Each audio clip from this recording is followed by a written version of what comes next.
up his soul with the song and bustle of mating things. There was no longer music for him in the flood-time rushing of spring waters. An utter loneliness filled the cry of the loon. And all about him was a vast emptiness from which the spirit of life had fled for him. Thus he came at last to a stream in the Burntwood country which ran into Pashkokogon Lake, and it was this day, in the mellow sunlight of late afternoon, that they heard coming to them from out of the dense forest the chopping of an axe. Toward this they made their way, with caution and no sound, until in a little clearing in a bend of the stream they saw a cabin. It was a newly built cabin, and smoke was rising from the chimney. But the chopping was nearer them, in the heart of a thick cover of evergreen and birch. Into this Jolly Roger and Peter made their way and came within a dozen steps of the man who was wielding the axe. It was then that Jolly Roger rose up with a cry on his lips, for the man was Father John the missioner. In spite of the tragedy through which he had passed, the little gray man seemed younger than in that month long ago when Jolly Roger had fled to the north. He dropped his axe now, and stood as if only half believing, a look of joy shining in his face as he realized the truth of what had happened. "McKay!" he cried, reaching out his hands. "McKay, my boy!" A look of pity mellowed the gladness in his eyes as he noted the change in Jolly Roger's face, and the despair that had set its mark upon it. They stood for a moment with clasped hands, questioning and answering with the silence of their eyes. And then the missioner said, "You have heard? Someone has told you?" "No," said Jolly Roger, his head dropping a little. "No one has told me." And he was thinking of Nada and her death.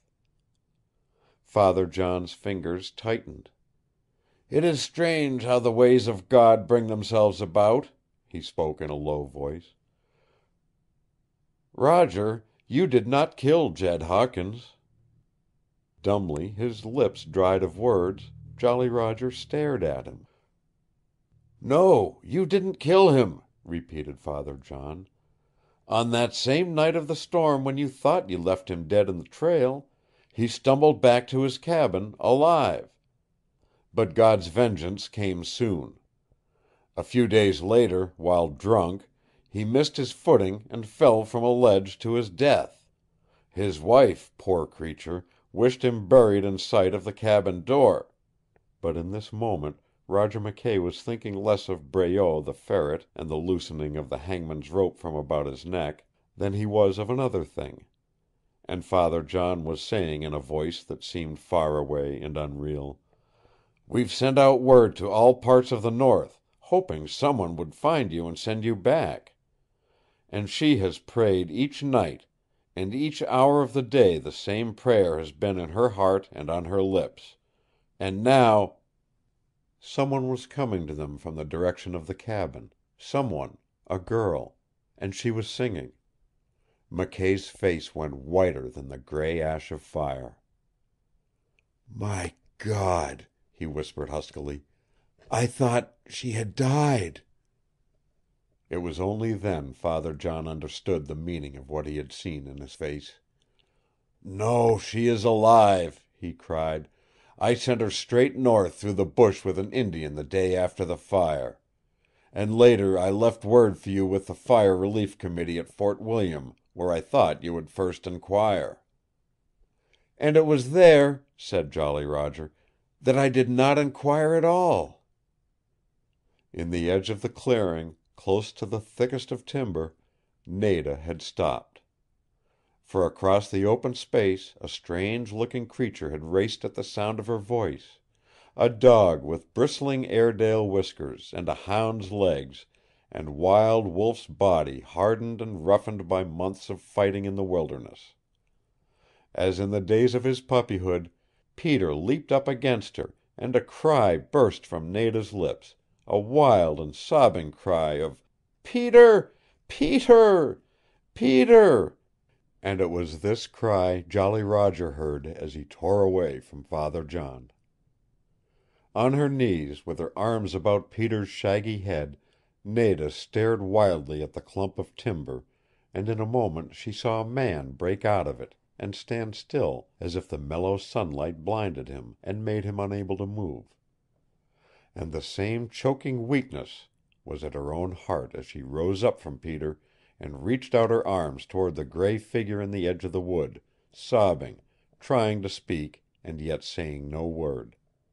And a little slower, because of his age, Father John came a moment later, and peered out with the knowledge of long years from a thicket of young banksians, and when he saw the two in the open, close in each other's arms, and Peter hopping madly about them, he drew out a handkerchief and wiped his eyes, and went back then for the axe which he had dropped in the timber clump. There was a great drumming in Jolly Roger's head, and for a time he failed even to hear Peter yelping at their side, for all the world was drowned in those moments by the breaking sobs in Nada's breath and the wild thrill of her body in his arms, and he saw nothing but the upturned face, crushed close against his breast, and the wide open eyes, and the lips to kiss. And even Nada's face he seemed to see through a silvery mist, and he felt her arms strangely about his neck, as if it was all half like a dream of the kind that had come to him beside his campfire. It was a little cry from Nada that drove the unreality away. "Roger, you're breaking me!" she cried, gasping for her breath in his arms, yet without giving up the clasp of her own arms about his neck in the least. And at that he sensed the brutality of his strength, and held her off a little, looking into her face. Pride and happiness and the courage in his heart would have slunk away could he have seen himself then, as Father John saw him, coming from the edge of the bush, and as Nada saw him, held there at the end of his arms. Since the day he had come with Peter to Cragg's Ridge, the blade of a razor had not touched his face, and his beard was like a brush, and with it his hair unkempt and straggling, and his eyes were red from sleeplessness and the haunting of that grim despair which had dogged his footsteps. But these things Nada did not see, or if she did, there must have been something beautiful about them for her. For it was not a little girl, but a woman who was standing there before Jolly Roger now, Nada grown older, very much older it seemed to McKay, and taller, with her hair no longer rioting free about her, but gathered up in a wonderful way on the crown of her head. This change McKay discovered as she stood there, and it swept upon him all in a moment, and with it the prick of something swift and terrorizing inside him. She was not the little girl of Cragg's Ridge. She was a woman.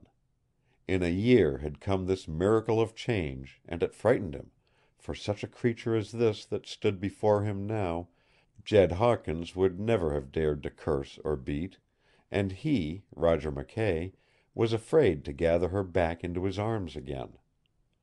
And then, even as his fingers slowly drew themselves away from her shoulders, he saw that which had not changed, the wonder light in her eyes, the soul that lay as open to him now as on that other day in Indian Tom's cabin, when Mrs. Captain Kidd had bustled and squeaked in the pantry shelf, and Peter had watched them as he lay with his broken leg in the going down of the sun. And as he hesitated, it was Nada herself who came into his arms, and laid her head on his breast, and trembled and laughed and cried there, while Father John came up and patted her shoulder, and smiled happily at McKay, and then went on to the cabin in the clearing. For a time after that, Jolly Roger crushed his face in Nada's hair, and neither said a word, but there was a strange throbbing of their hearts together, and after a little Nada reached up a hand to his cheek and stroked it tenderly, bristly beard and all. "I'll never let you run away from me again, Mr. Jolly Roger," she said, and it was the little Nada of Cragg's Ridge who whispered the words, half sobbing. But in the voice there was also something very definite and very sure, and McKay felt the glorious thrill of it as he raised his face from her hair and saw once more the sun-filled world about him. End of chapter 17. recorded